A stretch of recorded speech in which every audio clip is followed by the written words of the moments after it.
Bienvenue à l'Église Fusion, content de vous voir. Est-ce qu'il y en a ce matin qui nous visitent, qui sont là dans cette période estivale, qui sont ici ce matin pour la première fois? Est-ce que vous pouvez juste lever votre main? On aimerait ça vous reconnaître, vous accueillir. On voit un homme qui est là. Est-ce qu'on peut souhaiter la bienvenue à l'Église Fusion?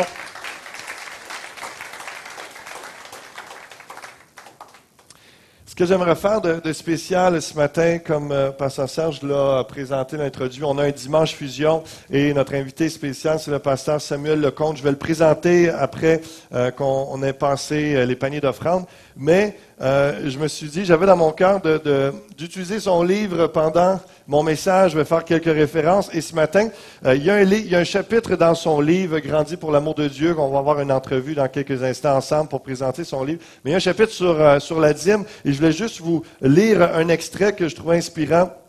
Et puis, ensuite de ça, on va passer les paniers dans ce sens. Et puis, ça se trouve dans le chapitre 4, à la page 89, pour ceux qui veulent retenir ça ou ceux qui vont nous suivre par l'Internet. C'est dit ici, dans Malachie 3.10, « Apportez à la maison du trésor toutes les dîmes afin qu'il y ait de la nourriture dans ma maison. » Et Pasteur Sam écrit, « Pour nourrir une famille, la nourriture seule n'est pas suffisante. Il faut aussi avoir une table, des chaises, des ustensiles, de la vaisselle, de l'électricité, une maison, etc. » De même, la nourriture apportée dans l'Église exige un ensemble de personnes, de matériel et de conditions. Il faut non seulement la lecture de la parole de Dieu, mais aussi les enseignements, les pasteurs et les prédicateurs, les classes, les études bibliques, la littérature, un système de son, un bâtiment et son mobilier. Bref, tous les accessoires qui aident à distribuer la nourriture. Tout cela est coûteux, mais permet aux chrétiens d'être bien nourris. Et c'est vraiment ça, l'idée de l'Église. On est là pour apporter une nourriture et votre soutien financier aide à l'accomplissement de la prédication de la parole de Dieu, que les gens soient nourris. Et un peu plus loin, il partage dans son témoignage, à la page 97, ceci. « Depuis le début de ma vie chrétienne, lorsque je suis né de nouveau, je me suis engagé à payer ma dîme. Il y avait des gens qui voulaient me dissuader de le faire et qui me disaient « Es-tu fou? Tu vas t'appauvrir à faire cela. » Je les invitais alors à venir avec moi dans une maison d'accueil pour rencontrer les mendiants qui attendaient en ligne pour la soupe et leur demander « Qui de vous est en ligne ici pour avoir trop donné à l'Église? » Bien sûr, mes détracteurs refusaient mon invitation en riant, sachant quelle aurait été la réponse des mendiants. Le verset suivant dit « J'ai été jeune, j'ai vieilli, et je n'ai point vu le juste abandonner, ni sa postérité, étant enfant de Dieu, mendiant son pain. » Psaume 37, verset 25. On a un homme de foi qui a passé sa vie à servir le Seigneur et à donner, et Dieu le bénit, non seulement matériellement, mais spirituellement, de nombreux fils et filles spirituels dans le monde. Donc, je veux suivre son exemple et vous encourager. Et au travers de son livre, dans le fond, je veux porter du fruit en son honneur et en même temps amener l'Église à être généreux, à saisir l'occasion. On va rendre grâce pour les offrandes. Et puis, comme il a écrit également dans son livre, je trouve ça intéressant, on ne passe pas la quête, parce que Dieu n'est pas quêteux et l'Église non plus. On passe des poignées d'offrandes parce qu'on offre à Dieu nos dîmes, nos offrandes avec joie, avec générosité. Vous voyez, il y a une distinction très intéressante à faire. Prions, rendons grâce à Dieu. Père, tu es un Dieu fidèle, tu es un Dieu qui pourvoit à tous nos besoins. Merci de nous avoir enfantés spirituellement. Merci aussi de nous nourrir, de prendre soin de nous. Et c'est ce que nous voulons faire aussi en donnant nos dîmes offrandes, Seigneur, avec joie, avec foi. Soutenir l'œuvre qui est faite ici à l'Église Fusion et dans cette ville et cette région. Et c'est plusieurs centaines de personnes qui suivent par Internet. Seigneur, on veut nourrir ces gens spirituellement avec ton pain de vie. Seigneur, utilise ces dîmes, ces offrandes pour ta gloire, pour l'avancement de ton royaume, pour la proclamation de ta parole, Jésus. Amen. Amen. Merci beaucoup. Vous pouvez passer les paniers d'offrandes.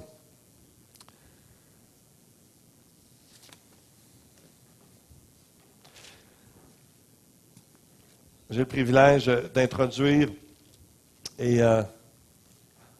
d'introduire le pasteur Samuel Lecomte. Ça fait une bonne dizaine d'années déjà que je le connais. Et puis, j'ai eu le privilège de le côtoyer, entre autres, sur le conseil d'administration de l'Association chrétienne pour la francophonie. Je l'ai vu à l'œuvre aussi à l'Église évangélique de la Rive-Nord. Et dans le livre qui est à vendre à l'arrière, si vous voulez vous le procurer, à la fin de la réunion, « Grandi pour l'amour de Dieu », c'est un livre sur la formation, l'instruction, pour la maturité chrétienne. Et puis à l'arrière, dans le bas, il y a une bonne description. Je me disais, en lisant ça, ça nous donne une bonne idée de qui est Pasteur Sam, de ce qu'il accomplit, de l'ampleur de ce que Dieu a fait au travers de cet homme-là. Et je salue son épouse Josée également, qui est avec nous ce matin. Vous pourrez la rencontrer à la table, à l'arrière également. Ça nous dit, le révérend Samuel Lecomte est né en 1938, soit 12 ans après la naissance de la cadette de ses 5 sœurs. Sa mère avait déjà dépassé la quarantaine. 1 an auparavant, ses parents avaient accepté Jésus comme leur sauveur et Seigneur. La naissance de leur fils unique était pour eux un signe qu'ils devaient être consacrés au Seigneur, tout comme le prophète Samuel.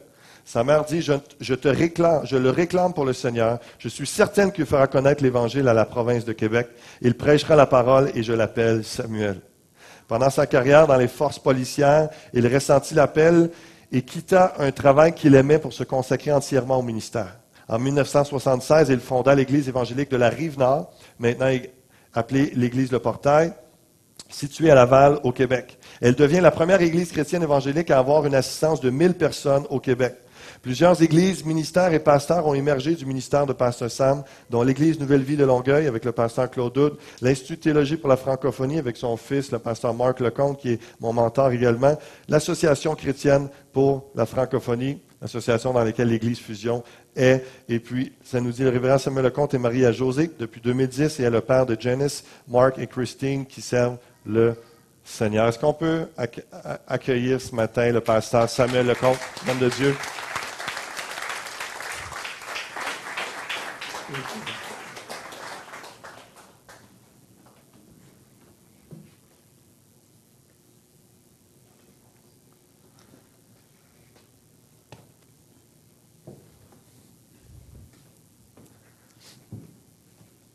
J'ai demandé à Pasteur Sam de pouvoir nous parler de son livre, mais également de comment il est venu au Seigneur. Donc, on va faire un peu le voyage, le parcours des deux de sa vie, une longue vie, un long pèlerinage dans le Seigneur et d'implication dans le ministère. Et puis, il y a quelques années, il a écrit le livre dont on va parler. Et puis, avant, Pasteur Sam, qu'on entre dans les sujets, les questions par rapport à votre livre, j'aimerais que vous commenciez à nous raconter là, comment, lorsque vous étiez jeune homme, vous avez rencontré le Seigneur Jésus-Christ. J'aimerais dire aux gens que je suis plus en forme que j'ai de l'air, par la grâce de Dieu. Amen. Je suis honoré d'être ici un matin. Merci pour votre invitation. Je vais vous demander d'être patient avec moi. Dans mon témoignage, je mentionne, excusez, mes parents n'étant pas catholiques quand j'étais petit gars pour aller à l'école. Et il n'y avait pas d'école protestante française dans le temps. On m'a envoyé à l'école anglaise. Toute mon instruction est en anglais. Mm-hmm. Et c'est pour ça que j'ai une difficulté avec mon vocabulaire toute ma vie, en français. Et depuis mon AVC, j'ai de la difficulté à articuler et je dois parler lentement. J'espère que vous me comprenez. Très bien, très bien. Donc, étant jeune homme, je sais que votre mère, vous le racontez dans votre livre, votre mère a beaucoup prié pour que vous connaissiez le Seigneur. Comment ça s'est passé là, suite aux prières de votre mère? Bien, ça va surprendre le monde. J'étais un rebelle, tannant, très agressable dans mon adolescence. Et ma mère priait pour moi. Elle m'avait consacré au Seigneur que vous avez attendu. Et je l'empirais. Je travaillais dans les boîtes de nuit de Montréal comme bouncer. Et j'étais très, très méchant, rebelle dans mon adolescence. Ma mère, elle m'achalait pour aller à l'église. J'ai dit, maman, arrête de me demander m'achaler, aller à l'église, je ne veux pas y aller. Elle dit, je vais arrêter de t'achaler, je vais essayer, je vais achaler le Seigneur à la place, pour toi. Elle s'est mise à prier pour moi, arrêter de me demander d'aller à l'église. Et à l'âge de 21 ans, je l'empirais et je me mettais dans une taverne du coin avec des amis très méchants. Si vous pouvez enlever l'écho, ça serait super, merci. Continuez. Il y a un petit écho, mais on va ajuster ça. Et puis, un lundi, le 6 janvier en 1960. J'étais assis avec des amis autour d'une table, prendre de la bière et puis à taverne. Les gens que je me tenais avec, ils étaient en train de planifier un hold-up de banque. Ils m'ont demandé de les joindre pour montrer que j'étais macho, pas peureux. J'ai pas dit non. Je voulais pas y aller. Et puis, ça m'a rentré dans la tête, ça m'a hanté toute la journée. Et quand je me suis couché, je me suis réveillé vers 2-3 heures le matin. Et je me demandais qu'est-ce qui m'arrivait dans la vie. J'ai été élevé par des parents chrétiens. Je connaissais le mal et le bien. Et qu'est-ce qui m'avait arrivé? Je suis là, j'ai 21 ans, où je m'en vais avec ça, dans la vie. Et je ressentis tout à coup une présence dans la chambre. Wow. Et je savais que c'était le Seigneur qui me visitait. Et j'avais un désir de mon cœur, ça me parlait à mon cœur, mets-toi à genoux et te repentir. Ah, j'ai dit, non, non, non, Dieu. Si tu es Dieu, c'est toi qui vas me mettre à genoux. Je ne me mets pas à genoux tout seul.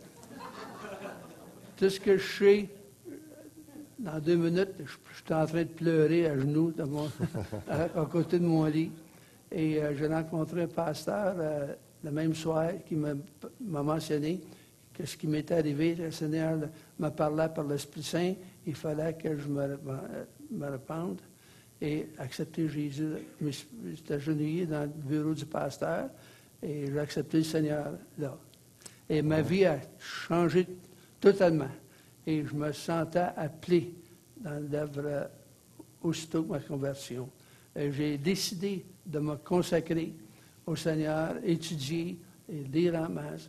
Et puis, je savais que j'avais l'appel sur mon cœur. J'ai dévancé le Seigneur. J'étais long en enthousiasme et court en expérience. Ouais. Et j'ai dévancé le Seigneur. Des gens ici m'ont connu dans le temps, que j'étais plein de feu et flammes, mais pas de sagesse. Et j'ai failli dans le ministère, j'ai rétrogradé, je suis allé policier à Saint-Manuquagan, et le Seigneur a arrangé les choses d'un instant qui me ramenait dans l'œuvre. Et depuis 1976... Si on regarde un peu la chronologie, parce que moi je sais exactement, à 21 ans, vous avez donné votre vie au Seigneur, puis là vous écrivez qu'à 22 ans, déjà vous êtes entré dans le ministère comme pasteur. Donc, comme vous dites, il y a un peu d'expérience, mais là, il y a eu un échec. Pendant 10 ans, vous avez été à l'extérieur du ministère. Qu'est-ce qui est arrivé pour que vous réintégriez? Parce qu'on va revenir un peu à l'histoire, vous êtes rendu, mais je voulais juste revenir un peu en arrière. Qu'est-ce qui vous a ramené 10 ans plus tard dans le ministère et là, qui vous a amené à fonder l'Église évangélique de la Rive-Nord? La situation est arrivée. J'étais policier sur le Manicouagan et un soir, accompagné de mon sergent, on faisait de la patrouille, on suivait un gros camion de 50 tonnes. On a vu, c'est des gros Euclides qu'ils appellent. Okay. Et on l'a vu dévier son chemin. Il essayait d'écraser un piéton. Il courait avec un piéton pour l'écraser. Et puis, il a repris le chemin. Le sergent, il a dit, « Sam, il faut l'arrêter. Il est fou, il a essayé de tuer ce gars-là. » On a dépassé le camion.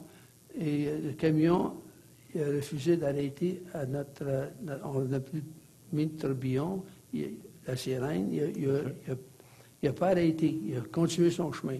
Okay. Le sergent, il dit, il est fou, on va l'arrêter, il faut l'arrêter. Et on a bloqué son chemin, et il a arrêté le camion, et puis en descendant l'échelle du camion, j'ai dit, ton permis de conduire, il dit, achète-moi pas, il voulait me donner il essayait de me donner un coup de coude dans le visage. C'est un événement. C'était son erreur. Il est rentré dans le pain à salade, il s'est chié sur un restaurant. et puis, je l'ai arrêté, on l'a interviewé. On a mis une accusation de conduite dangereuse. Et on lui a dit qu'il essayait d'écraser ce type-là, qu'on l'a vu faire. Ah, il dit, j'essayais pas de passer sur le dos pour y faire peur une joke. C'est mon compagnon de chambre, là. Je l'ai vu, puis j'ai essayé de faire peur une joke. Nous, on ne savait pas que c'était son compagnon de chambre. On lui a mis une charge de conduite dangereuse, on l'a incarcéré dans les cellules, et le syndicat pensait qu'on l'avait arrêté pour excès de vitesse. Et ils ont fait erreur, ils voulaient faire une grève illégale parce que je l'ai arrêté.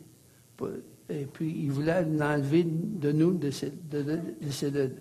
Ils ont descendu au poste de police, ils voulaient l'enlever. J'ai mis un constable, je l'ai fait passer par le bois, emmener notre détenu à la prison de Bécomo pour passer en cour.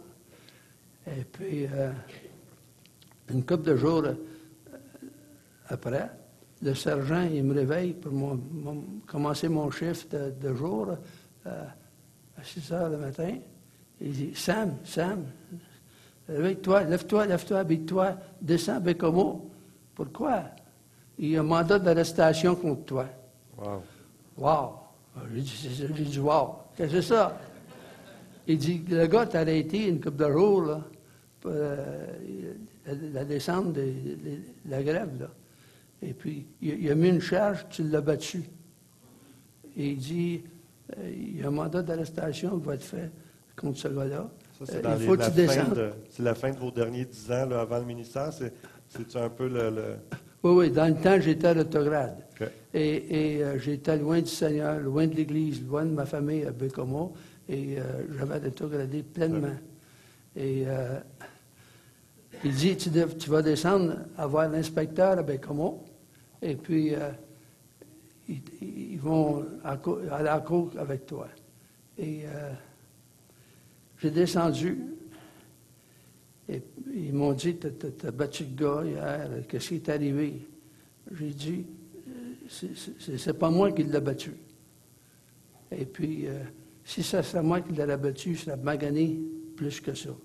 Et puis, vous seriez fâché contre moi. Et plus sévère envers mon égard. Et puis, qu'est-ce qui est arrivé? Le syndicat, il avait fait une grève illégale d'une demi-heure. Ce soir-là que j'ai arrêté ce type-là, il n'y avait pas d'affaire à faire là. Et il était pour payer une amende de 30 000 $ pour avoir fait la grève illégale. Que j'ai su par une enquête par avant, le syndicat, les gars du syndicat, ils ont rencontré le gars qui est sorti sur caution après avoir comparu devant le juge. Avec sa permission, ils l'ont battu. Et ils ont pris des photos, ils l'ont emmené chez le médecin. Incroyable. Ils ont dit, c'est Sam Lecomte qui a fait ça. Incroyable. Et puis, après que l'enquête, mon directeur à Montréal, il a vu que j'étais innocent dans l'affaire, c'était un complot contre moi, ils ont découvert ça. Et puis, il m'a placé. Il dit, Sam, je suis censé te suspendre pour 2 ans, jusqu'à temps que tu passes en cours. Pas de salaire. Je sais que tu as une famille à vivre, tu es innocent selon l'enquête. Je vais te cacher dans un bois au Tardeux. On a fermé le projet, là. Tu vois, on a une cabane de garde, là, dans le bois. Okay. Je vais te placer comme un garde de sécurité dans le bois. Tu vas être caché, le syndicat ne le saura pas, le monde public ne le saura pas. Et puis, tu vas être un gardien. Et puis, tu vas être payé quand même. Et j'ai accepté ça. Pendant que j'étais, dites-moi, c'est un miracle, c'est de Dieu. Pendant que j'étais dans cette cabane-là, dans le milieu du bois, dans le milieu de la nuit, hey, tu t'ennuies. Ton imagination se promène. Tu penses que tu vois des yeux dans le bois, puis tu sais que c'est pas les tiens. Hein? Et puis, ça fait peur. J'avais la radio pour m'accompagner. La radio, la musique, la compagnie. Et à minuit, ça a arrêté de fonctionner, la radio. Il terminait le poste de Bécomo. Okay. Il y avait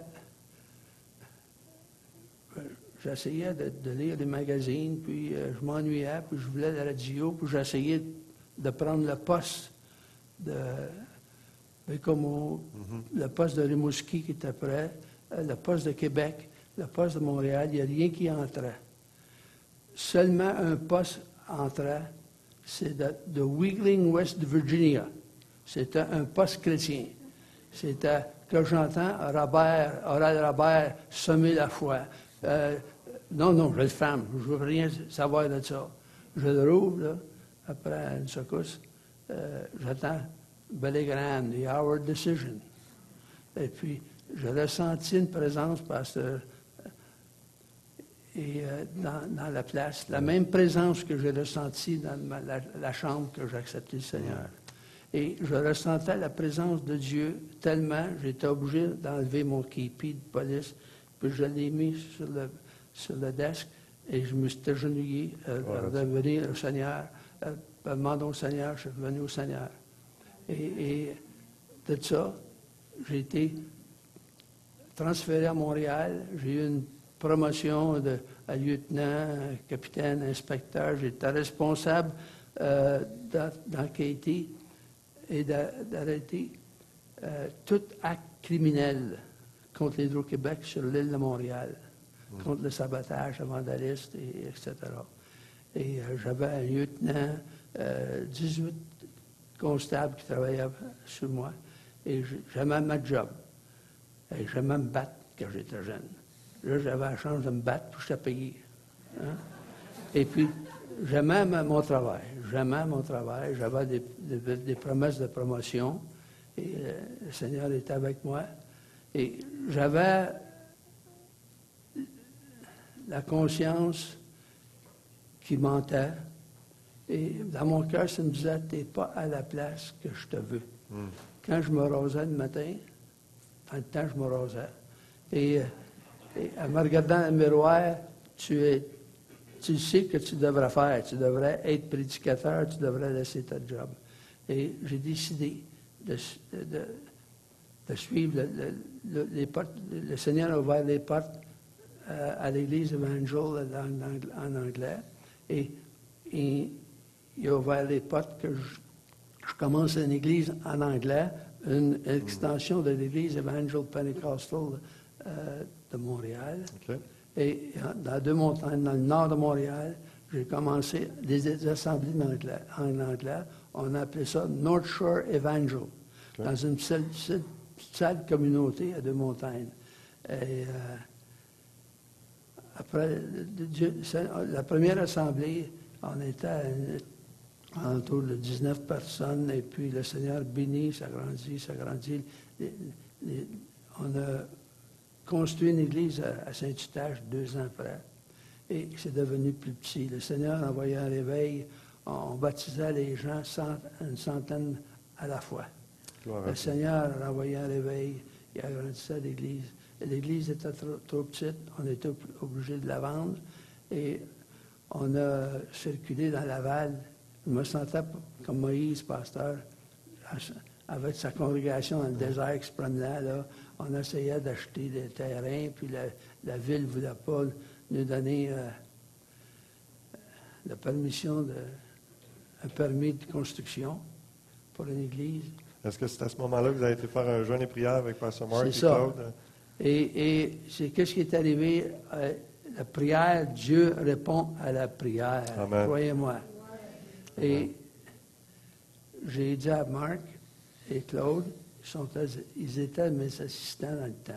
On va jeûner 3 jours pour vendre cette église à Saint-Eustache, que le Seigneur nous conduise à Laval. La majorité de notre congrégation venait de Laval, pour ça qu'on voulait à Laval. Et après le jeûne de 3 jours, je venais à mon bureau, et à l'église, il y avait 2 notes. Il y avait une note de surintendant d'une association évangélique qui était intéressée à acheter l'église. Et gloire au Seigneur. Il y avait une note d'une femme de l'église que j'allais la voir. Puis je suis allé la voir. Elle dit, ma mère en a un terrain, elle appartient à un terrain au coin de la 440 et l'autoroute 13. Amen. Un coin idéal de Laval. Et j'ai dit gloire à Dieu. Et puis, on est allé avec le trésorier de l'Église voir le terrain. Il n'y avait pas d'infrastructure. C'est sûr que la ville ne voulait pas nous donner un permis de construire. J'ai dit, Seigneur, qu'est-ce que tu me fais? Tu me donnes un terrain, la ville ne veut pas, puis on ne peut pas s'en servir. Qu'est-ce que tu me fais? Ah, je continue à prier. Et le terrain qu'on a acheté, on l'a acheté pour la femme. La femme voulait payer ses taxes antérieures.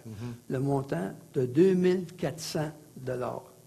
Le Seigneur a arrangé les choses où on a acheté notre terrain au coin de l'autoroute 13 et d'Agenais. Le type qu'on a acheté le terrain, il appartenait les terrains alentour de la 440 et la 13. Et notre terrain était dans le centre de ces terrains. Il voulait notre terrain absolument. Le terrain, on l'a payé 2400 $. On a eu 347 000 pour le terrain. Il ne vient pas me dire que Dieu ne répond pas. Est-ce qu'on peut rendre grâce au Seigneur pour tous les témoignages qu'on entend depuis tantôt? Ça nous a permis de construire l'église qu'on a au coin de l'autoroute 13 et Amen. Gloire à Dieu. Le Seigneur répond aux prières. Il a répondu aux prières de ma mère pour mon salut, Amen. la prière de ma femme, Marianne, quand j'ai rétrogradé, à revenir dans l'œuvre. Moi, je ne savais pas. Elle priait pour moi de revenir dans l'œuvre. Elle va se faire avec moi dans l'œuvre quand j'étais dans ma jeunesse. Et puis, c'est Pasteur Claude qui a dit à ses funérailles, il dit, Marianne me dit que Pasteur Sam, quand il dormait, quand il était policier, il travaillait de nuit, il dormait tout le jour. Elle dit, j'imposais mes mains sur sa tête que pendant qu'il dormait, elle dit, Seigneur, restaure-les à son ministère. Amen. Le Seigneur a arrangé les choses pour l'arrestation que j'ai faite et le Seigneur a répondu à ses prières. Prière de foi. Gloire à Dieu. J'aimerais qu'on parle de votre livre maintenant, Grandi pour l'amour de Dieu. Pourquoi avez-vous décidé d'écrire ce livre-là? Bien, pendant que j'étais pasteur, les gens venaient me demander conseil, des problèmes qu'ils avaient. Je savais que c'était le problème qui était causé. Ils connaissaient par ignorance de l'Évangile. C'est de l'enfantillage, j'étais dans les enfants. Et puis, immature. Oui. Quand j'étais adolescent, je vous ai dit que j'étais rebelle. Quand je frustrais ma mère, elle me disait, « Quand tu vas grandir pour l'amour de Dieu? » D'où le titre. Elle ne voulait pas dire, « Quand tu vas rejoindre Spire?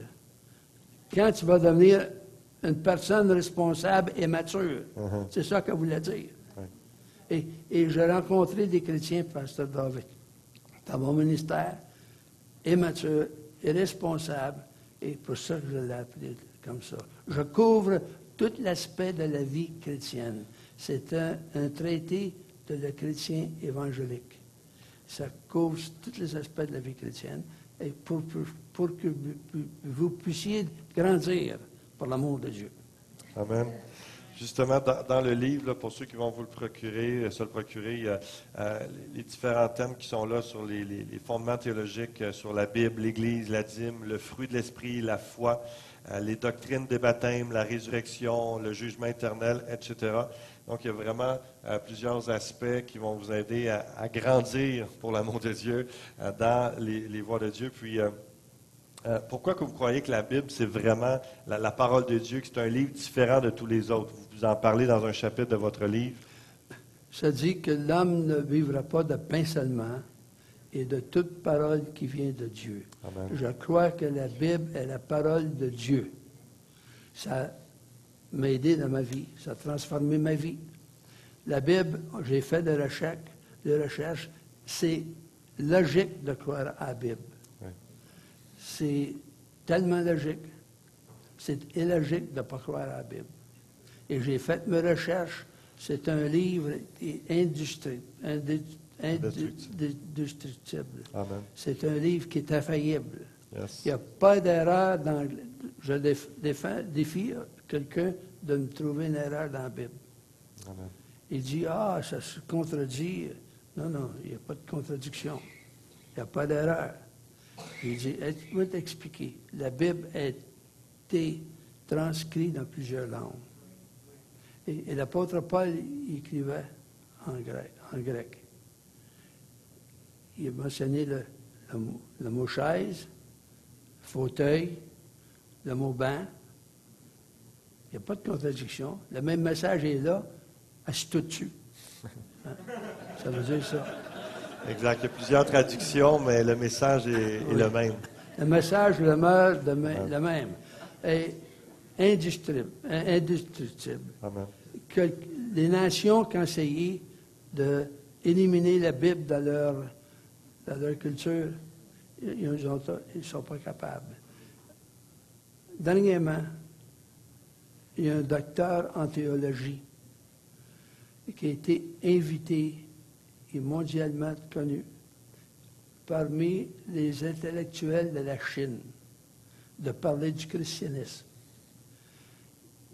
Il a fait une impression tellement que le président de la Chine l'a invité à le rencontrer et parler du christianisme. Et en Chine, si tu appartiens à une Bible, tu fais 2 ans de prison. Hein? Tu fais de la prison, la Bible est interdite en Chine. Et le docteur est allé rencontrer le président, il a parlé du christianisme, il a été impressionné, il a demandé au docteur en théologie, quel pays qui a plus de chrétiens? C'est-tu les États-Unis? C'est-tu le Canada, l'Angleterre, la France? Quel pays qui a le plus de chrétiens? Il a dit non, c'est pas de ces pays-là. Monsieur le Président, c'est votre pays. La Chine a plus de chrétiens, il élimine la Bible. Tu ne peux pas la détruire. Hein? Tu ne peux pas l'éliminer dans la vie de l'humanité. C'est la parole de Dieu. Amen. Vous parlez aussi dans votre livre de l'Église locale. Pourquoi c'est important pour un croyant de s'impliquer dans l'Église locale? Bien, je parle... on est né de nouveau. On doit grandir dans le Seigneur. Pour grandir à santé, il faut avoir une famille. Amen. Pour nous soutenir, pour nous protéger. Et c'est pas par rien, ça nous dit dans les Actes des Apôtres, Dieu ajouta à l'Église tous les gens qui étaient sauvés. Il voulait qu'il y ait une famille. Moi, si tu veux, j'étais berger comme pasteur. Oui. Si tu veux sortir le berger d'aliment dans moi, dis-moi, tu es un croyant, puis tu ne vas pas à l'Église. Et moi, quelqu'un qui n'a pas de foyer spirituel, c'est comme un type, un homeless. Ouais. Un sans-abri. Les sans-abri dans la rue. Les sans-abri. C'est quoi ton adresse? Tu n'as pas d'adresse. Tu es orphelin. Tu es sans-abri. Et puis quelqu'un qui n'a pas un foyer spirituel, je lui demande, à quelle église tu vas? Il ne sait pas. Toi, il me dit, je ne sais pas. Tu étais orphelin. Tu étais un bum spirituel. Tu n'as pas de foyer, tu n'as pas de responsabilité. Et je crois que c'est important que le chrétien appartienne à l'Église. Amen. Il ne pourra pas grandir, être mature, devenir mature. Exactement. L'illustration que Pasteur Sam utilise dans son livre depuis le début, c'est vraiment l'idée de l'enfant qui grandit. Puis lorsqu'on vient au Seigneur, je vais vous en parler dans quelques instants, sur la nouvelle naissance. Et puis, lorsqu'on devient un enfant de Dieu, on est comme un bébé, on grandit, mais on appartient à une famille. Et la famille, c'est l'Église, c'est le corps de Christ. Jésus est la tête de l'Église, mais l'Église locale, pas juste ici, dans le monde entier, il y a des groupes de croyants qui se rassemblent et c'est important de se réunir dans notre famille, puis de profiter des frères et des sœurs et de ceux qui sont plus vieux, qui nous enseignent, qui nous communiquent, qui donnent soin. Donc, c'est vraiment une belle image qui est là tout au long du livre. Je vous encourage à vous le procurer aussi. Il y a des éléments biographiques sur la vie de Pasteur Sam. C'est très intéressant, bien illustré. Dernière question pour vous, Pasteur Sam. en cette conclusion, vous avez vécu beaucoup d'événements difficiles dans le parcours de votre vie. Entre autres, il y a eu votre AVC en 2011. Quel conseil donneriez-vous aux gens qui passent par des moments difficiles, puis aussi d'une façon personnelle, pouvez-vous nous dire qu'est-ce qui est arrivé, qu'est-ce que ça vous a amené, ça, votre AVC, malgré cette épreuve très difficile en 2011? Qu'est-ce que ça vous a apporté de positif? Pasteur, je dois dire, c'est la période plus difficile de ma vie que j'ai passée. Quand j'ai eu mon AVC, quand je revenu à moi, je me suis aperçu que mon côté gauche il était paralysé. Mm-hmm. Et dans ma pensée, j'étais en train d'écouter l'ennemi. Il me disait, tu as désobéi à Dieu, c'est ça qui t'arrive. Tu as rebellé, tu as rétrogradé. Il m'attaquait, le diable, l'ennemi. Il me disait dans ma pensée. Dans ma pensée, le verset 1er Thessaloniciens 5, 18 apparaissait dans ma pensée, dans mon cœur. En toute chose, rendez grâce à Dieu, car c'est la volonté de Dieu à votre égard en Jésus-Christ. Mm-hmm. Et j'ai appris dans cet instant-là, pasteur, de plus apprécier la grâce de Dieu. Amen. Apprécier plusieurs choses. Mm-hmm. Et j'ai réfuté le diable en chantant la grâce de Dieu en anglais dans mon cœur. Grace, grace, God's grace, grace that will pardon and cleanse within. Grace, grace, God's grace, grace that is greater than all your sin. Je me fiais sur la grâce de Dieu. J'ai plus apprécié la grâce de Dieu pendant mon AVC. La prochaine chose, j'apprécie la plus grande appréciation envers ma femme. Dieu m'a donné une femme qui me supportait, à la compétence d'administrer mes biens personnels, la compétence de m'aider dans le ministère. Et comme Bonnie est belle. Dieu est bon, il m'a donné une bonne famille, des bons amis, il m'a entouré des bonnes églises, comme l'église de Granby ce matin. Gloire à Dieu. Merci Amen. beaucoup. Amen.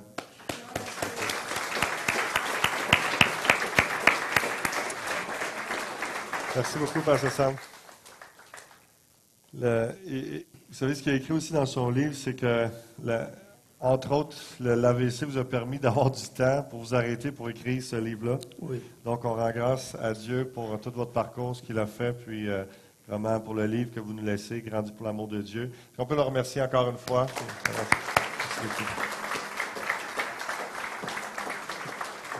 Je dois dire que plusieurs personnes me disaient d'écrire un livre pendant mon ministère. Je n'avais pas le temps. Et à ma retraite, j'ai eu à cœur de fonder le ministère ACT. Ça veut dire Assemblée, conférence, témoignage, évangélisation, séminaire. J'ai été invité partout dans la francophonie par les églises pour faire des conférences sur l'Église et l'évangélisation, donner mon témoignage. Ce ministère-là, je le mettais à la disposition des églises. Ça me permettait, le support de ce ministère-là me permettait d'aller dans des églises éloignées de Montréal, il n'y avait pas les moyens de me faire venir faire une conférence. Je suis allé en France, en Côte d'Ivoire et partout dans la francophonie et ça payait mes dépenses, ça ne coûtait rien à l'Église. Il est dédié, mon ministère, pour aider les églises. J'ai des églises à cœur et je voyage partout dans le Québec, donner mon témoignage et quelqu'un qui achète, si vous achetez le livre, l'argent va complètement pour le ministère ACT, pour aider les églises qui n'ont pas le moyen de faire venir Sam Lecomte. Il coûte cher, Sam Lecomte. Il reste des hôtels et puis il se déplace avant le déplacement d'auto. et puis ça aide les églises en même temps. Merci pour l'opportunité. C'est un honneur pour moi de signer le livre pour vous en arrière. Merci, pasteur. Ça fait plaisir. Merci à vous. Merci à vous. C'est vraiment un plaisir. N'hésitez pas, à la fin, comme il dit, il va dédicacer le livre, écrire un petit mot d'une façon personnelle pour ceux qui vont se le procurer. Et pendant que Pasteur Sam prend place, j'aimerais juste conclure ce matin avec une courte histoire dans la Bible qui m'a inspiré pour vous ce matin. Puis on va terminer avec une prière puis un dernier chant. Donc, et alors que je vais raconter cette histoire et lire quelques bouts, rappelez-vous aussi, il y a des parallèles intéressants lorsque j'écoutais Pasteur Samuel parler. Il y a des parallèles intéressants qui se font avec cette histoire ce matin. Et là, c'est dans Actes chapitre 10, ceux qui ont leur Bible, vous pouvez suivre, sinon simplement être attentifs ce matin. Et puis, c'est l'histoire d'un homme qui s'appelle Corneille. C'est comme le chanteur populaire, là, donc c'est encore d'actualité. Il y avait à Césarée un homme nommé Corneille, centenier dans la cohorte dite italienne. Cet homme était pieux et craignait Dieu avec toute sa maison. Il faisait beaucoup d'aumônes, ça veut dire des dons, des offrandes aux pauvres, au peuple, et priait Dieu continuellement. Vers la 9e heure du jour, il vit clairement dans une vision un ange de Dieu qui entra chez lui, qui lui dit « Corneille ». Les regards fixés sur lui, il saisit d'effroi, il répondit « Qu'est-ce, Seigneur ?» Et l'ange lui dit « Tes prières et tes aumônes sont montées devant Dieu, et il s'en est souvenu. Envoie maintenant des hommes à Jopé et fais venir Simon, surnommé Pierre. Il est logé chez un certain Simon Corroyeur, dont la maison est près de la mer. Rappelez-vous ça en période estivale, près de la mer. Quel endroit. Et comprenez ceci. Corneille, c'est un homme pieux, c'est un homme qui était croyant, qui respectait, qui honorait Dieu. Ça nous dit dans le texte que c'est un païen, c'est un non-juif, mais qui croyait le Dieu des Juifs. Et il donnait aux pauvres, il aidait même les Juifs dans la pauvreté. Et ça nous dit qu'il prie à 3 heures de l'après-midi, à 9 heures. Donc, pour nous, c'est 3 heures de l'après-midi. Et c'était l'heure des Juifs pour la prière. Donc, non seulement il avait la croyance des Juifs, mais il avait aussi la pratique. Et puis, donc, on voyait réellement que cet homme-là aimait Dieu. Tout ce qu'il connaissait du Dieu créateur, c'était par les Juifs qu'il entendait. Il vénérait, il adorait ce Dieu. Et, comme je dis, il donnait aux pauvres. Et ça me fait tellement penser à ces croyants aujourd'hui au Québec. Il y en a plein de gens qui prient, qui aiment le Seigneur, qui vont à l'Église et puis même qui aident les pauvres, font du bénévolat dans toutes sortes d'organismes. Et Dieu leur dit, il vous manque juste une chose. J'apprécie ce que tu fais. Tu es agréable pour moi. Et comme Corneille, un ange lui est révélé. C'est révélé à lui. Pourquoi? Parce qu'il y avait un message particulier et c'était au travers de l'apôtre Pierre que ce message-là, pour combler à ce qui manquait. Parce qu'il n'était pas sauvé. Il n'était pas encore un enfant de Dieu. C'était simplement un croyant. Combien de gens aujourd'hui, combien de Québécois, ce sont de bons croyants, ce sont des gens qui croient en Dieu, qui aiment même Jésus, mais ils ne réalisent pas à quel point ce qu'il a fait pour lui et il manque un ingrédient essentiel à leur vie chrétienne pour être réellement appelés enfants de Dieu, d'avoir l'assurance, et c'est ce qu'on va voir dans quelques instants avec l'histoire, la suite de cette histoire. Et le but de ce message, c'est un peu comme Corneille, sa prière devant Dieu était probablement à cause de la réponse qu'on va voir au travers de ce que Dieu dit au travers de Pierre. C'était Seigneur, je veux te connaître. Ô Dieu, je veux te connaître. Et il faisait tout comme les Juifs, mais il savait qu'il n'était pas juif, donc il n'était pas un enfant de Dieu. Il ne faisait pas partie du peuple. Et on voit probablement que dans son cœur, c'était est-ce que je suis un enfant de Dieu? Est-ce que je fais partie de la gang? Est-ce que je fais partie de la famille de Dieu? Avec tout ça, il aimait, il faisait tout ça de bon cœur. Et Dieu lui parle pour lui donner sa réponse. Et combien de gens, peut-être ce matin, et dans cette ville et cette province, combien de gens se questionnent, ils n'ont pas l'assurance de réellement, lorsqu'ils vont mourir, d'aller rejoindre Dieu, savoir est-ce que je suis réellement un enfant de Dieu. Mais la réponse de Dieu à Corneille va être bonne pour vous aussi ce matin. Et donc l'histoire est vraiment, on voit le synchronisme de Dieu, un peu comme Pasteur Sam racontait, en jeûne et prière, il prie pour un nouveau bâtiment et tout s'orchestre. Lorsqu'il revient, il y a une lettre sur son bureau et Dieu synchroniser, orchestrer les choses. Il y a un timing de Dieu. Et donc, la même chose, il y a cette révélation de l'ange à Corneille pendant qu'il prie. Et donc, il envoie 2 de ses serviteurs avec un soldat romain qui va escorter probablement les 2 serviteurs pour s'assurer que le pèlerinage se fait bien vers l'apôtre Pierre. Et lui, le lendemain, midi, avant que ces 3 hommes-là arrivent à sa maison, lui, il a faim. Il demande probablement à Simon ou à son épouse, est-ce qu'il reste du steak, est-ce qu'il reste quelque chose à manger? J'ai faim, peut-être des poissons, oui, de la salade, des patates, ça va être très bon. Mets ça ensemble, prépare-moi ça s'il vous plaît, je vais aller prier sur la terrasse. Et il monte sur la terrasse, le timing de Dieu, c'est qu'alors que lui est en prière, les hommes s'en viennent. Pierre, il n'a aucune idée de ce qui s'en vient. Mais Dieu lui parle, le prépare dans son cœur pour le message et de ce qui s'en vient. Et donc, il est sur la terrasse, donc sur le toit. À l'époque, c'était comme ça en Israël. Et puis, c'était plus frais, imaginez, sur le bord de la mer, très inspirant pour la prière aussi. Et donc, il se met à prier, tout d'un coup, tombe en extase. C'est-à-dire qu'il y a une vision qui est là et vraiment un message de Dieu qui lui parle. Et il y a cette nappe qui descend. Et puis, comprenez, il y a tout, encore une fois, le synchronisme, l'orchestration de Dieu. Il a faim, il va manger. Puis là, il y a une nappe qui descend avec des animaux, toutes sortes d'animaux, des quadrupèdes. Et il y a une voix qui se fait entendre à Pierre. Pierre, tue et mange. Hein? Il y a un pique-nique qui s'en vient, tu as faim, tue et mange. Il y a tout un contexte qui est là. Et là, Pierre dit, non, ce sont des animaux impurs. Jamais j'ai mangé d'animaux souillés, d'animaux impurs. Non, Dieu, je ne ferai pas. Je fais une petite parenthèse. Combien, aujourd'hui, des fois, on sait que Dieu dit quelque chose? Il est écrit dans la Bible, où il nous parle. Puis nous, on persiste à croire notre conviction, à garder notre pensée. Est-ce qu'on peut faire un switch pour dire, croire Dieu, et laisser Dieu nous parler et dire, Dieu, si c'est toi qui le dis dans ta parole, je le crois, je l'accepte et je lui obéis. Et Pierre lutte par 3 fois, la voix se fait entendre et vraiment la répétition 3 fois montre l'insistance du message qui est là. Et Pierre, tue et mange.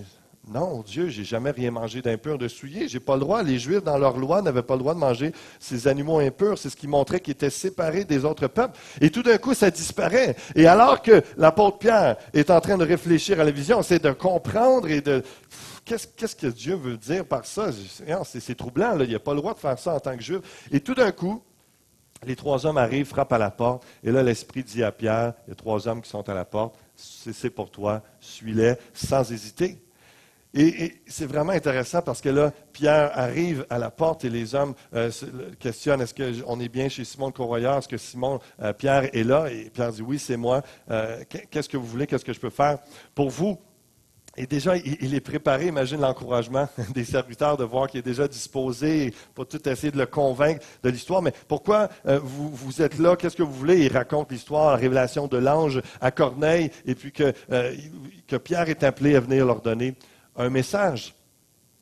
Et déjà, si Dieu n'avait pas préparé le terrain, s'il n'avait pas expliqué, par l'image, la représentation, c'était qu'on a Corneille, qui est un homme païen, un non-juif, donc aux yeux des Juifs, un impur. Et les Juifs avaient pris à partir de tout le côté des impurs, on n'a pas le droit de toucher. Il y avait même tiré, et ça c'est les pharisiens, c'est pas dans la loi directement. Les pharisiens avaient arrivé un culte, un groupe de croyants, des chefs religieux, très sévère sur la loi, dit on n'aura même pas de contact. Et ça, c'est pas Dieu qui avait dit ça.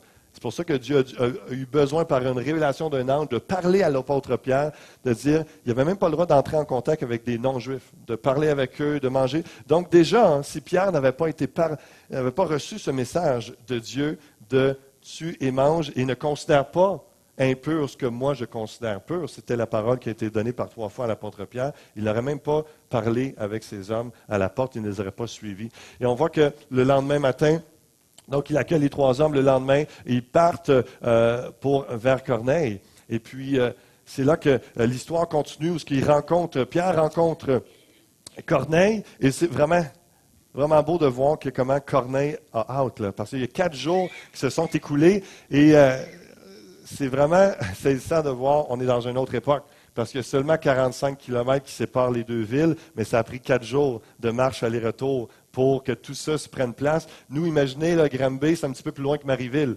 Moi, ça me prend 4 heures et demie en course faire ça. Donc, c'est un 42, c'est un petit peu plus qu'un marathon. Donc, mais eux, ils ont pris 4 jours de marche et puis reviennent en auto. On comprend, on fait ça dans la même journée. Et puis, 4 jours plus tard, là, imaginez Corneille a tellement hâte d'avoir Pierre. Qu'est-ce qu'il va nous dire? Qu'est-ce qu'il va nous dire? Et il sait que c'est Dieu. Il y a un ange qui lui est apparu. C'est Dieu qui va lui parler. Et comprenez l'attitude de Corneille. Et je prie qu'il y en ait quelques-uns ce matin qui aient ce désir d'entendre la parole de Dieu, de désir. Qu'est-ce que Dieu veut me dire à moi? Et c'est là qu'on entend Dieu nous parler et faire une différence dans notre vie, lorsqu'on a cette foi et cette attente que Dieu parle. Et à partir du verset 24, donc ils arrivèrent à Césarée le jour suivant. Corneille les attendait et avait invité ses parents et ses amis intimes. Lorsqu'on sait que Dieu va nous parler, lorsqu'on est touché avec la bonne nouvelle, et j'espère que ça fera l'effet ce matin dans vos cœurs, qu'il y a une joie de ce que vous avez entendu, ce que vous allez entendre comme message, et que vous avez envie d'inviter ceux que vous aimez pour qu'ils entendent cette bonne nouvelle de Jésus-Christ. Et c'est le message de l'apôtre Pierre. Lorsque Pierre entra, Corneille, qui était allé au-devant de lui, tomba à ses pieds et se prosterna, mais Pierre le relevant en disant, « Lève-toi, moi aussi je suis un homme. » Je ne suis pas un ange, je suis un homme. Et en conversant avec lui, il entra et trouva beaucoup de personnes réunies. Vous savez, leur dit-il, qu'il est défendu à un juif de se lier avec un étranger ou d'entrer chez lui. Mais Dieu m'a appris à ne regarder aucun homme comme souillé et impur.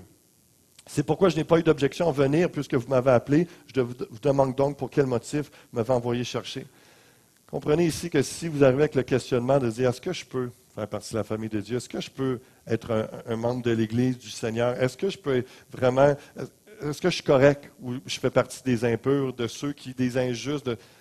Dieu vous dit que dans le message de l'Évangile de la Bonne Nouvelle, Jésus-Christ a payé le prix à la croix pour que tous ceux qui viennent à Jésus-Christ avec la foi reçoivent le pardon de leurs péchés, reçoivent cet accueil du Père qui dit oui, c'est accessible que tu entres dans la famille de Dieu, c'est possible. Et c'est ça la beauté du message. Tu as un homme, Corneille, avec toute sa famille, qui aime Dieu, qui cherche Dieu, mais pour eux, c'est comme, j'ai pas le droit d'entrer dans la famille de Dieu. Et est-ce que je peux, pourtant, Dieu, tout son questionnement, est-ce que je t'ai agréable? Est-ce que je te suis agréable? Et Dieu lui dit, oui, tu m'es agréable. Et tellement que voici, il te manque juste un petit quelque chose pour entrer dans ma famille. Et voici, c'est quoi? Donc, Pierre demande à Corneille, pourquoi tu m'appelles, qu'est-ce que tu veux savoir? Il fait juste lui dire, il rappelle l'histoire, l'ange m'est apparu, va chercher Pierre, il y a quelque chose à te dire. Et donc, au verset 33, aussitôt, j'ai envoyé vers toi et tu as bien fait de venir. Maintenant donc, nous sommes tous devant Dieu. Tellement convaincu que Pierre va lui donner un message de Dieu pour entendre tout ce que le Seigneur t'a ordonné de nous dire. Alors Pierre, ouvrant la bouche, dit, en vérité, je reconnais que Dieu ne fait point exception de personne, pas de favoritisme, mais qu'en toute nation, celui qui le craint et qui pratique la justice lui est agréable. Même jusqu'au Québec, les Grands-Biens et toutes les villes environnantes de ce monde, le message est pour vous. Il a envoyé la parole aux fils d'Israël en leur annonçant la paix par Jésus-Christ qui est le Seigneur de tous. Comprenez que depuis la création du monde, depuis le péché qui est entré par Adam, il y a cette séparation de l'humanité avec Dieu. On est en chicane. Dieu, il y a une colère à cause de nos fautes, de nos péchés. Mais par Jésus-Christ, par notre foi, lui, il y a une paix qui est restaurée. Parce que tant qu'on ne reçoit pas Jésus-Christ, qu'on n'accepte pas le pardon de nos péchés en Jésus-Christ, il y a cette colère. Dieu n'est pas en paix avec nous. Vous pouvez penser être en paix avec Dieu. Mais la Bible dit que Dieu n'est pas en paix avec vous tant que vous n'avez pas reçu le pardon de vos péchés en Jésus-Christ. Donc, c'est vraiment ça la différence. Mais par Jésus-Christ, il y a cette paix qui est là. Il a envoyé la parole aux fils d'Israël en leur annonçant la paix par Jésus-Christ qui est le Seigneur de tous. Vous savez ce qui est arrivé dans toute la Judée après avoir commencé en Galilée à la suite du baptême que Jean prêchait. Vous savez comment Dieu a oint du Saint-Esprit de force Jésus de Nazareth, qui allait de lieu en lieu faisant du bien et guérissant tous ceux qui étaient sous l'empire du diable, car Dieu était avec lui. Encore ce matin, si vous avez des chaînes, des liens, une oppression du diable parce que vous avez touché à toutes sortes de choses occultes, ou vous avez quelconque dépendance, drogue, alcool, Jésus est ressuscité, il est puissant, il est encore là pour briser toute emprise de l'ennemi sur vos vies. Et je prie que vous criez à lui, que vous vous appelez par la foi son nom, que vous le demandiez qu'au nom de Jésus-Christ, vous soyez libérés. Vous pouvez l'être ce matin. C'est juste à le demander. Il y a encore un Jésus puissant qui est là pour intervenir dans votre vie. Et ça continue en disant, nous sommes témoins de tout ce qu'il a fait dans le pays des Juifs et de Jérusalem. Ils l'ont tué en le pendant au bois. Dieu l'a ressuscité le 3e jour et il a permis qu'il apparût, non à tout le peuple, mais aux témoins choisis d'avance par Dieu. À nous qui avons mangé et bu avec lui après qu'il fut ressuscité des morts. Et Jésus nous a ordonné de prêcher au peuple et d'attester que c'est lui qui a été établi par Dieu, juge des vivants et des morts. C'est ce que je fais ce matin. Je vous prêche que Jésus-Christ est venu sur la croix pour le pardon de vos péchés, que Jésus-Christ est ressuscité d'entre les morts, que Jésus-Christ est le juge des vivants et des morts. C'est-à-dire que si vous croyez en Christ et que vous avez reçu le pardon de vos péchés et le petit ingrédient qui s'en vient dans quelques secondes, ça va faire en sorte que lorsque vous allez vous présenter devant lui à votre mort, vous allez juger favorablement comme un enfant de Dieu, vous allez entrer pour l'éternité avec Dieu. Mais si vous avez refusé de croire en Jésus-Christ, vous allez avoir un jugement défavorable après votre mort. Et donc, vous allez être séparé de Dieu pour l'éternité. C'est ça que ça veut dire, jugeant.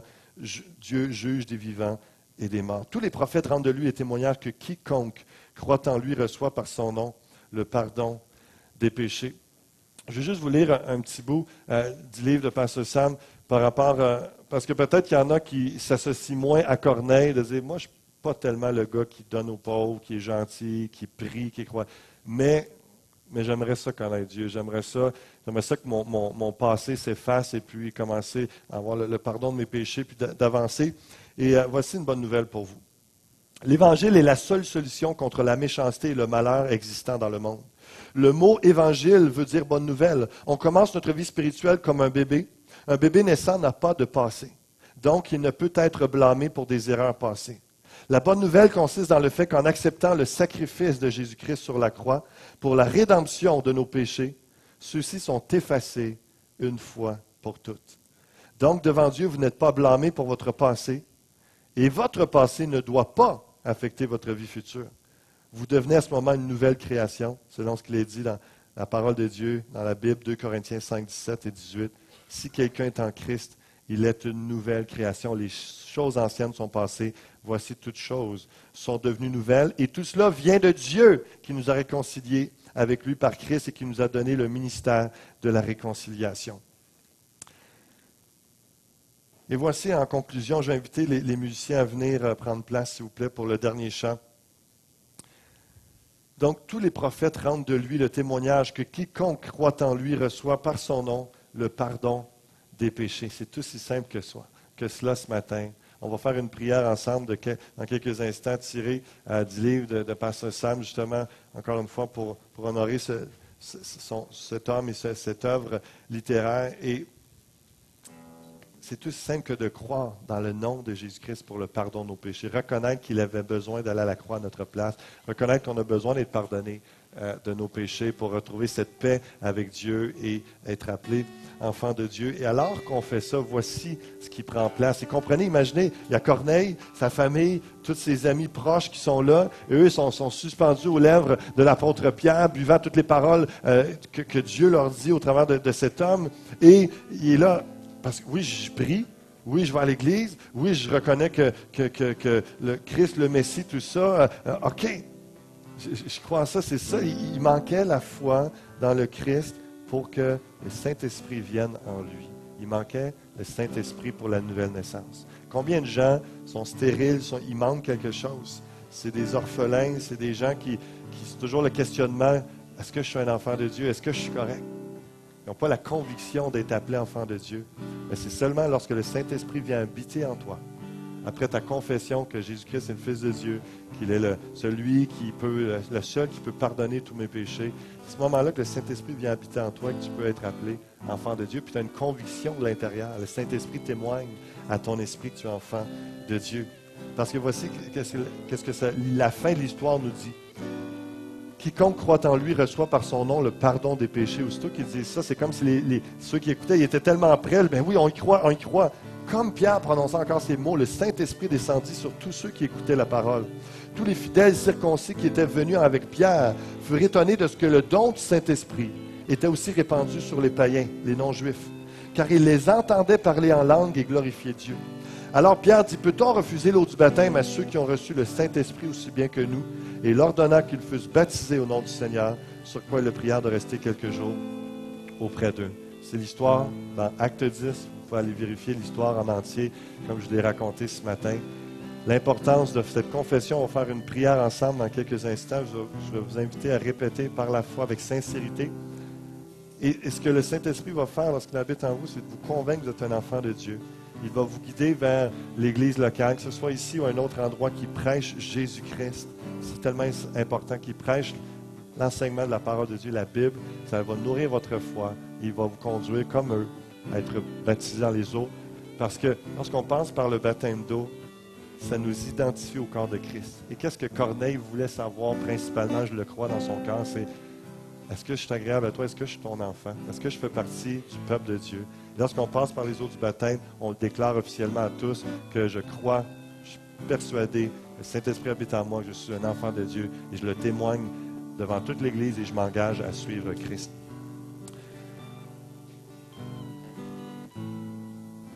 Je vous invite à faire cette prière avec moi. Et dans le livre, ceux qui l'ont, c'est à la page 127. Simplement avec foi, avec sincérité, simplicité, ceux qui veulent faire cette prière, répétez avec moi. Bon Père céleste, je m'approche de ton trône de grâce avec un cœur repentant. Je te prie de pardonner tous mes péchés. Je crois que Jésus est mort sur la croix à ma place pour me sauver des conséquences de mes péchés. Et qu'il est ressuscité afin que je puisse avoir la vie éternelle. Je crois qu'il est le Fils de Dieu, qu'il a payé ma dette sur la croix et que je suis justifié une fois pour toutes. Je renonce à mes œuvres mortes et à ma vieille religion. J'ai prié par la foi dans le nom de Jésus. Et continue en disant merci de m'avoir pardonné. Que l'Esprit Saint témoigne à mon esprit que je suis maintenant un enfant de Dieu. Alors qu'on a les yeux fermés, la tête penchée, juste avant qu'on chante un dernier chant ensemble, je vais encourager tous ceux qui ont fait cette prière-là pour la première fois ou peut-être pour une fois où c'était vraiment sincère, d'aller voir, il y a un espace bienvenue à l'arrière, un sac à dos, on peut vous donner un Nouveau Testament, Bible, il y a un DVD sur la création, les merveilles de Dieu, il y a toutes sortes il y a un petit livre également pour vous instruire dans la foi, il y a le livre de Pasteur Sam que vous pouvez vous procurer. Je vous encourage à aller les voir, ils sont extrêmement gentils, ils vont répondre à vos questions. Et ce matin, il y a un geste de foi. Est-ce qu'il y en a ce matin, alors que les yeux sont fermés, juste qui ont fait cette prière-là sincèrement pour la première fois ou pour une fois là, où est-ce que vraiment c'est définitif? Juste lever la main ce matin pour signaler j'ai fait cette prière pour donner ma vie au Seigneur, recevoir le pardon de mes péchés. S'il y en a qui ont fait cette prière-là ce matin, juste lever la main et aller voir tantôt les gens à l'arrière. 2 personnes que je vois. Merci Seigneur. Est-ce qu'il y en a d'autres qui veulent signaler juste cet acte de foi?